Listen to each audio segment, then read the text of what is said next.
Hey gang, we're headed to Boston, but not for the tea or the accents. We're talking about the Great Molasses Flood of 1919. Yes, you heard that right. An actual wave of molasses swallowed a part of the city whole. People, horses, and all. So buckle up or stick around because things are about to get weird. I'm Kathy. I'm Chris. I'm Sean. And this is Weirder After Dark.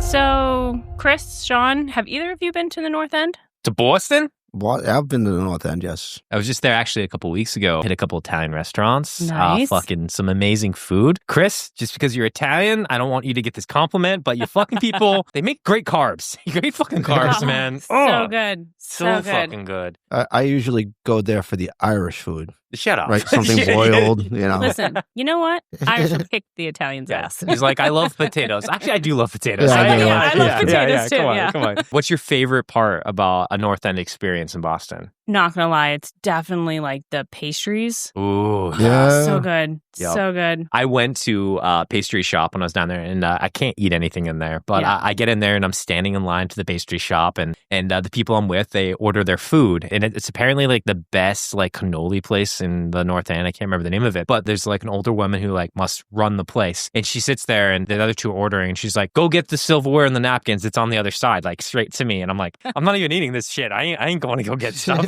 like whatever." And then she looks at me and she goes, "Hun, are you married?" And I'm like, no. And she goes, "I can tell you don't listen well."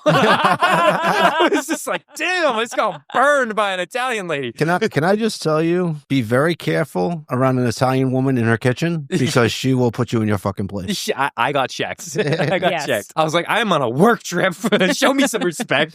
None. Zero. None. No. It But- is a different culture. Oh, yeah. And it is so pretty too, though, the Mhm. North End. Like, even though it's old and some of the streets are a little too narrow, that you're like, this is kind A of little weird. too narrow. Yeah. But the bricks everywhere and Yeah. like, oh, it's so I pretty. agree. The other thing about the North End is I like mean coffee. Like, Oh, yeah? when it comes to like the espressos. I remember Yes, the last cappuccino, last time I went espresso. in, I got cannoli with like a double shot of whatever. It was so good. Like, and it was at like this little bakery down at the North End. I'm Well, 3 months without coffee right now, and I'm foaming from the mouth. I think from hearing you talk about coffee.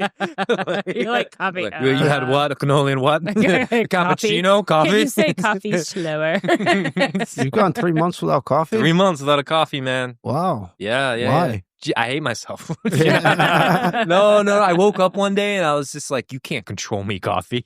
And I'm losing. I'm losing the battle. They can't control me. I'm going to snap any day. Huh. But, I don't really have an issue with coffee. I drink like a half a cup of coffee a day. Yeah. When I was in the office, I used to literally, at one point I counted it and I was having like 6 or 7 cups of coffee a day. Yeah, no, that's it. It's dangerous. Yeah. It's dangerous. Yeah. I was doing the same thing. I have this like really beautiful coffee maker, and next thing I know, I was drinking like 3 cups of coffee a day, and I was like, this can't be okay.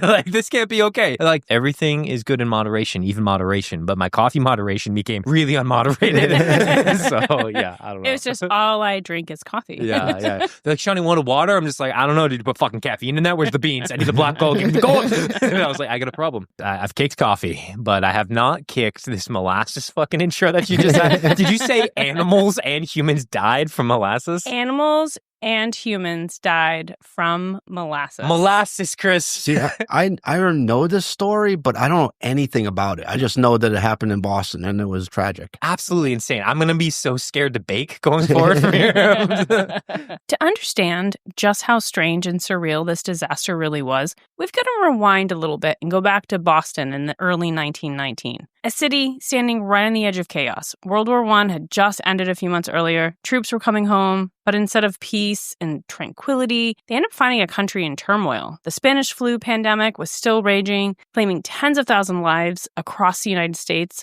and Boston had been one of the hardest hit cities.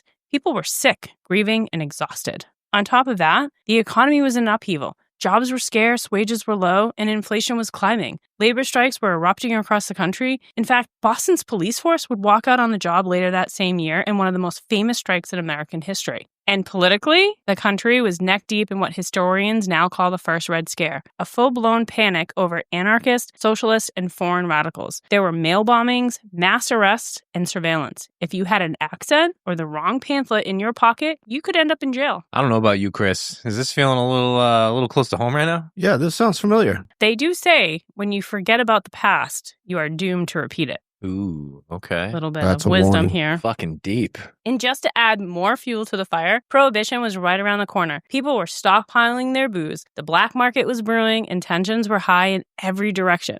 Boston was like a pressure cooker ready to blow. But nobody, and I mean nobody, expected what would happen next. A massive 2.3 million gallon tank of molasses.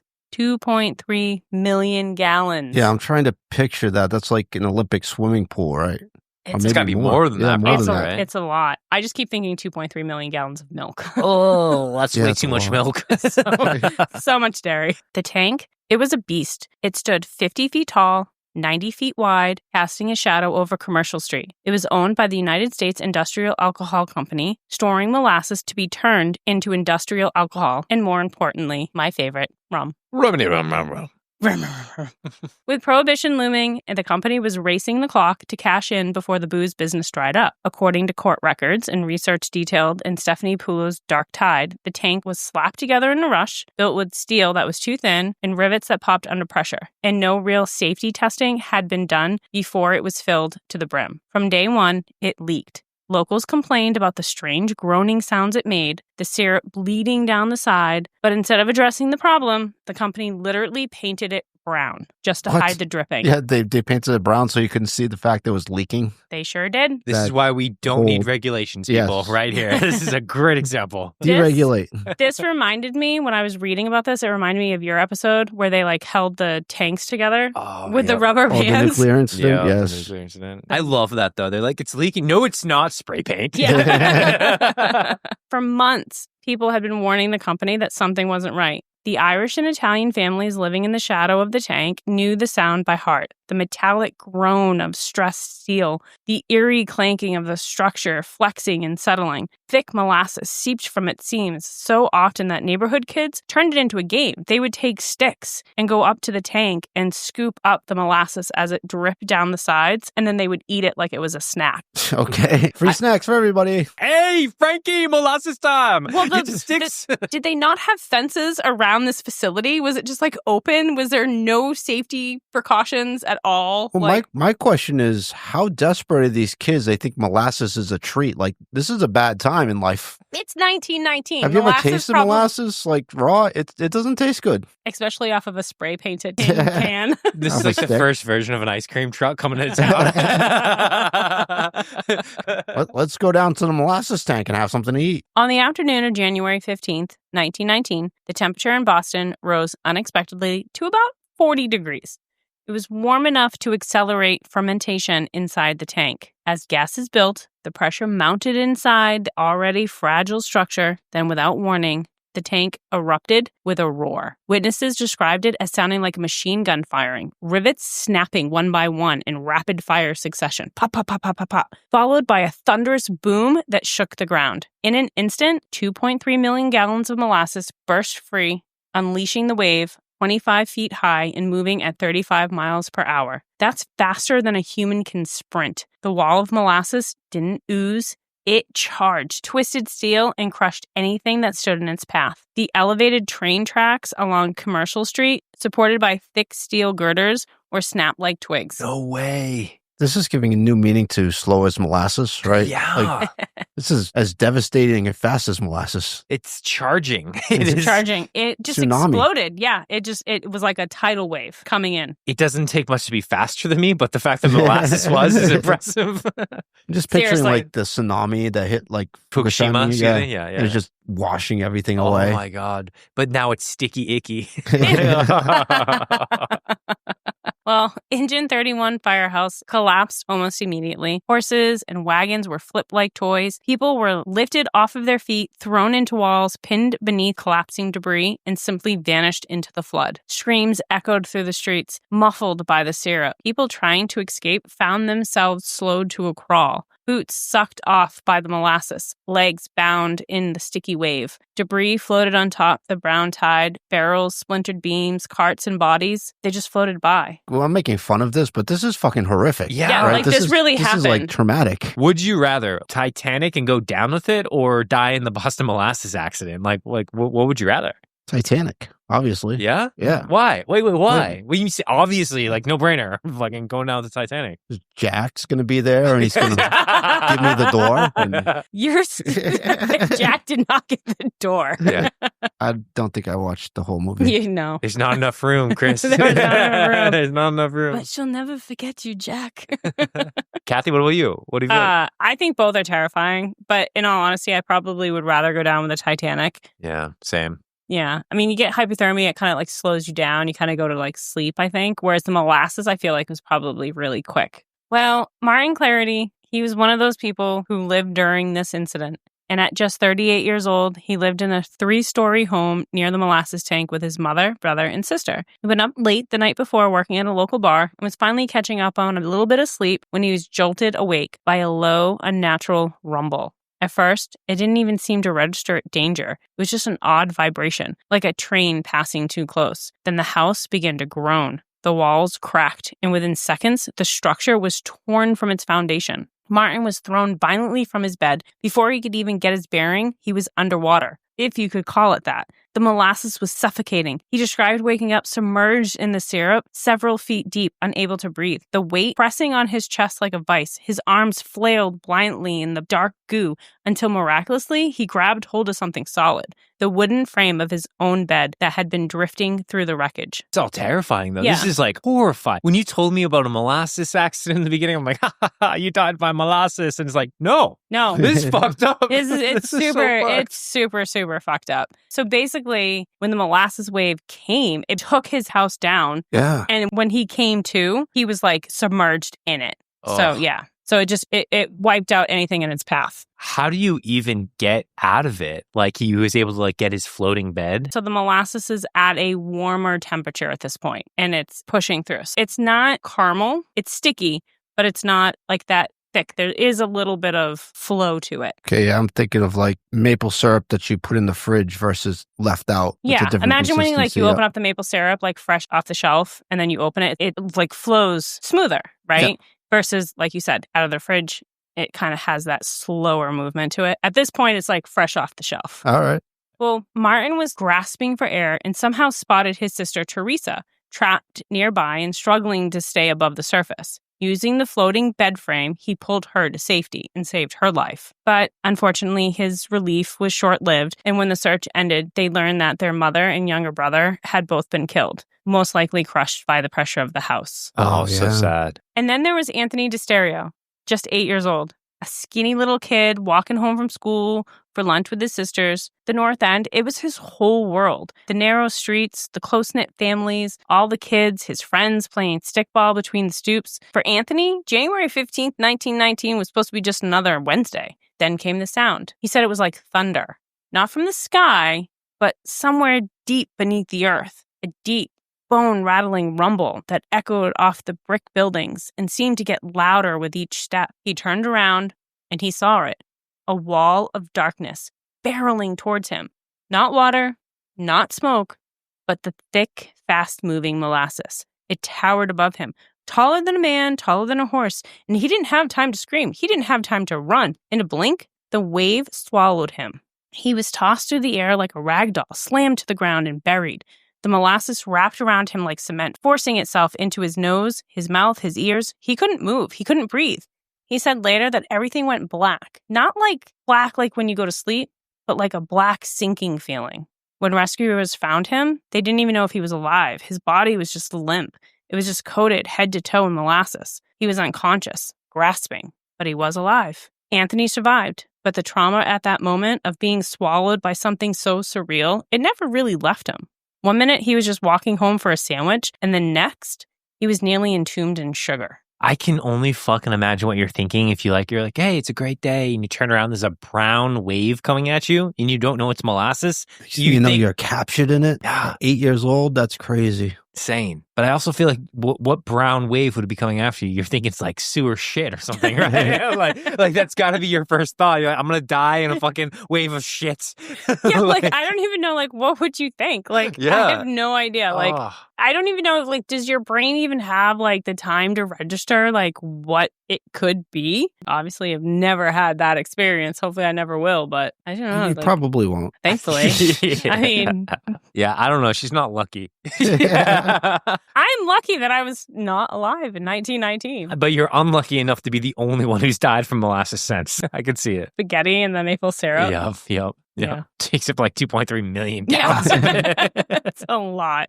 All right. Well, the destruction didn't end when the wave hit. In fact, what happened next was just as terrifying and even more as deadly, because after the molasses surged forward, flattening everything in its path, it didn't just settle. It pulled back. Witnesses described the sickening suction, the kind you'd expect from like an ocean riptide, not from something that belonged in a candy factory. I mean, it's molasses. The molasses, still moving with a force, reversed course as gravity and pressure equalized. It dragged wreckage, animals, and even people back to the point of origin. One man compared it to being caught in a sticky undertow, like the flood itself was trying to reclaim what it had just destroyed.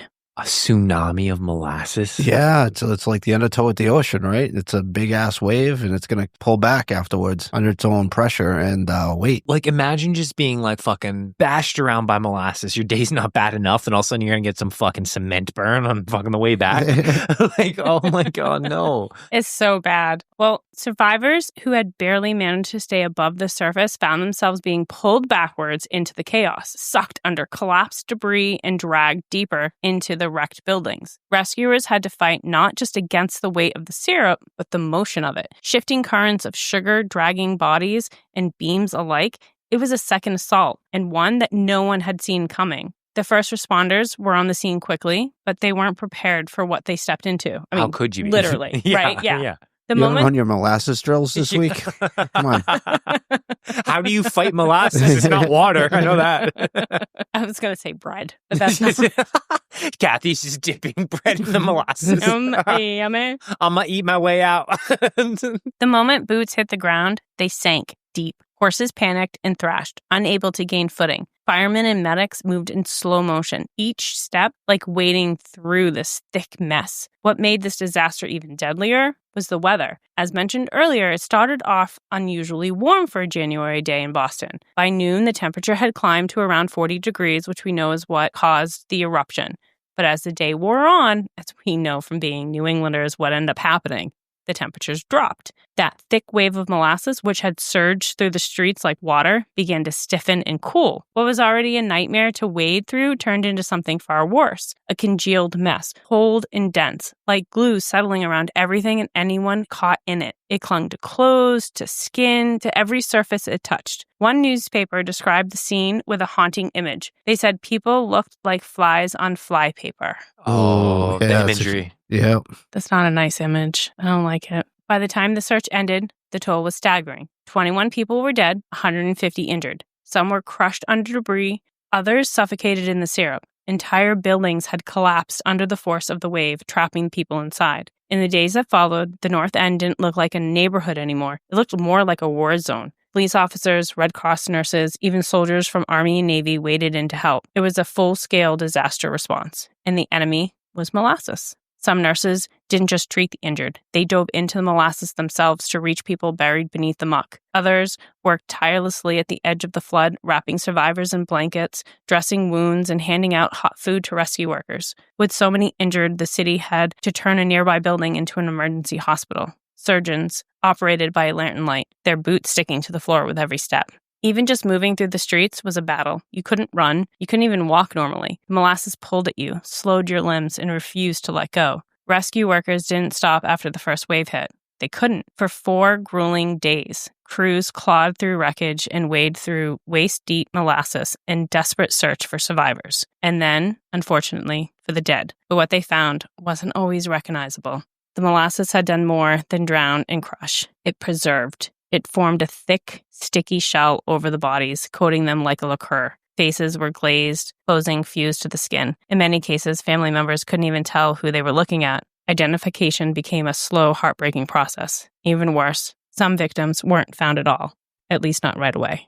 Oh, this is so heartbreaking. Yeah, this went from silly to sad. Yeah. I almost feel like they were like amber, like fossils. Kind of, yeah. Oh. Exactly. When it was finally over and the dead had been counted and the injured treated, the cleanup began, which might have been the most difficult part of this because molasses was everywhere. It covered the streets, the sidewalks, the walls of the buildings. It soaked into the floorboards, seeped into basements. It crept under doors and filled alleyways. Fire hoses couldn't blast it away fast enough. City crews tried sand for traction. They tried salt water to thin it out, but nothing really worked that easily. For weeks, the North End remained sticky, ruined, and raw. And I don't want to make light of this. I really don't. But as I was reading about this story, I just kept thinking of Willy Wonka in the Chocolate Factory and then Final Destination, this weird merge. Like a mashup movie. Yeah, it's like this candy factory has all this yummy molasses and then it's oh, this is death and gloom. It's kind of what it reminded me of. Kathy's about to become a director. If those two movies did a crossover, it would be The Molasses Flood of 1919, for this sure. would make a good movie. Yeah, I'd watch it.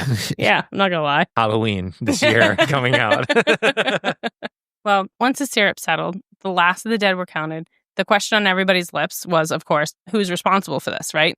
Who let the tank of 2.3 million gallons of molasses become a missile and destroy an entire neighborhood? And why didn't anyone stop it?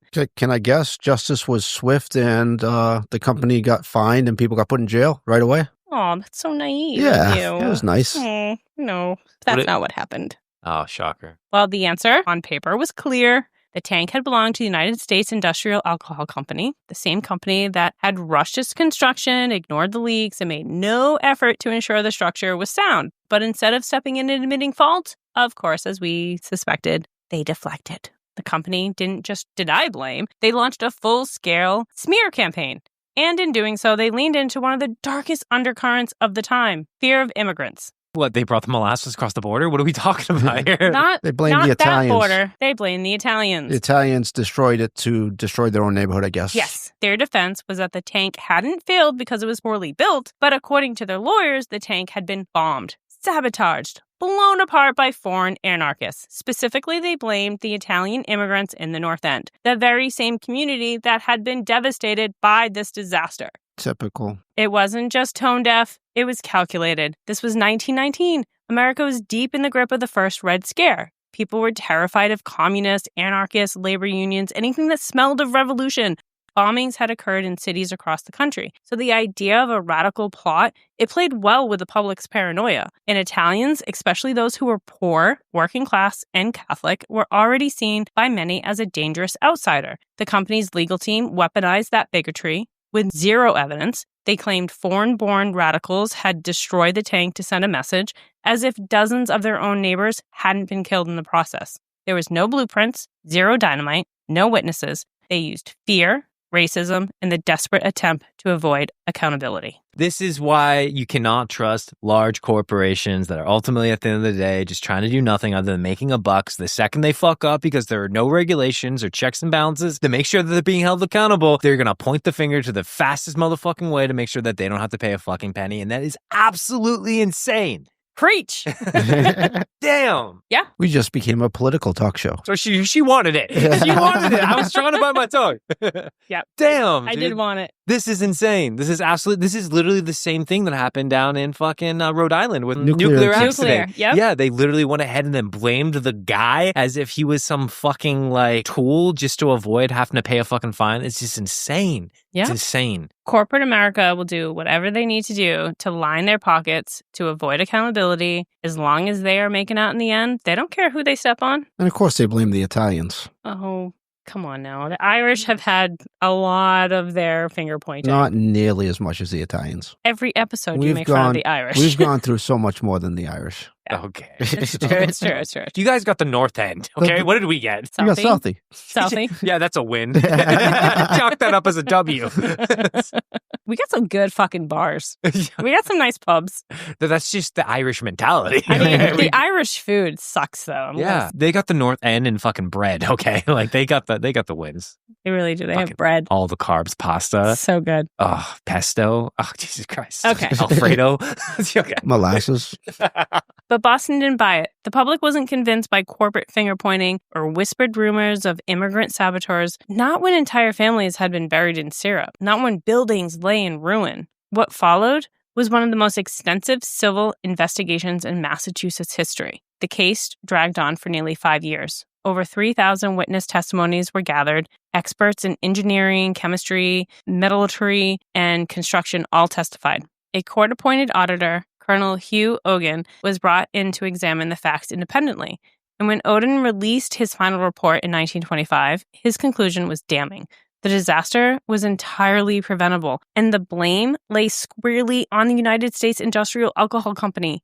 He found the steel used to build the tank was too thin by nearly 50%. It didn't even meet the basic standards for structural safety at the time. Worse, it contained too little magnesium, a key element that gives steel flexibility and strength. In other words, the metal was brittle and weak. Olden's report stated plainly, the failure of the molasses tank was due to the inadequate construction and the lack of safety testing. Fuck yeah, get them. Get them. Get them. Justice. The company had rushed it into use, skipped pressure testing, and ignored multiple complaints from local residents who heard the groaning, seen the leaks, and even witnessed molasses dripping from the seams. In one part of the testimony, an engineer testified that had a simple hydrostatic test been performed, the defect would have been obvious, but none was ever done. And so in the end, justice was served, if you could say that, and the United States Industrial Alcohol Company was ordered to pay $628,000 in damages to victims and their families. How much is that today? Roughly about $9 million.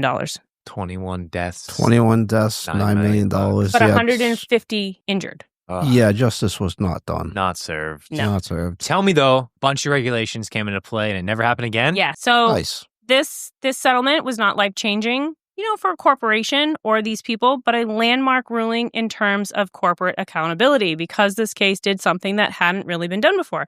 It made a powerful company legally responsible for ignoring public safety, and that precedent helped shape building codes, inspection standards, and engineering oversight across the United States. And we've been chipping away at that ever since.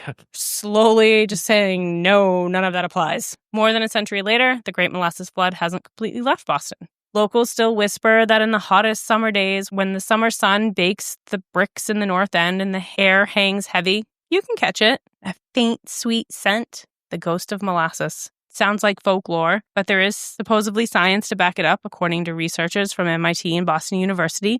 Molasses seeped so deeply into the brickwork, wood, and cobblestone of the North End that for decades after, the neighborhood did retain the smell every time the heat rose. Cleanup crews in 1919 didn't have modern equipment or chemical solvents. They used fire hoses, sand, and seawater, and none of it was enough to scrub the syrup from the city pores. Some call it nonsense, others swear by it, but either way, the legacy of the flood is hard to ignore. On Commercial Street, just steps from where the tank once stood, there is a plaque that quietly marks the site of the disaster. Most people pass it without even noticing it. But Boston school kids today, they still do projects on the flood. Boston Public Library has a haunting black and white photo of wreckage, crushed buildings and splintered beams and workers knee-deep in syrup. One picture shows a man standing in the middle of the street, surrounded by molasses and other workers in ruin, staring straight at the camera, like he still can't believe it happened. That is absolutely insane. Yeah, I knew that there was a molasses flood. I had no idea the details and how bad it was. I didn't even know it was in Boston. Like I've heard. I knew it was I knew it was in the North End, but that was the only details I had. 21 people died and 150 injured is insanity. Yeah, and just like an entire neighborhood just completely wiped out. And I looked at the pictures. It is insane. This will be on Instagram. We're going to Boston's North End tomorrow. Are you going to be smelling buildings to see if you can smell molasses? It's not going to be hot enough, but I may try to smell a building or two. All right, I'm just checking. Yeah, Chris is going to be like, lick the ground. Yeah, okay. What does it taste like? You taste that? I've never... You fell for that before? No. Yeah, I know. No, I was going to say, and all the times I have been like way too drunk in Boston, never have I been that drunk. I don't know. I've seen you drunk in Manchester.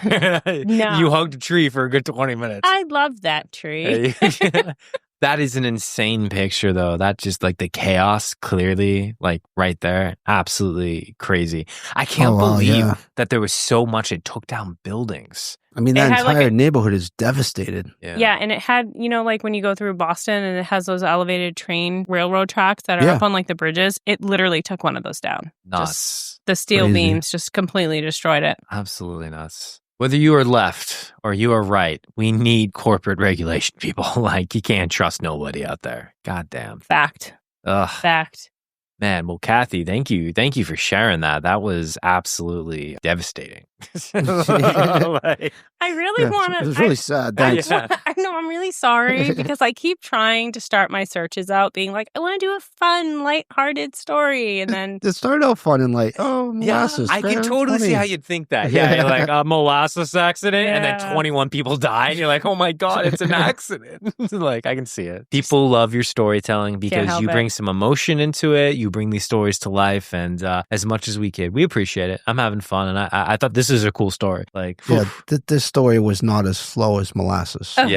Yeah, that's it. You are a fucking honey motherfucker. Yeah.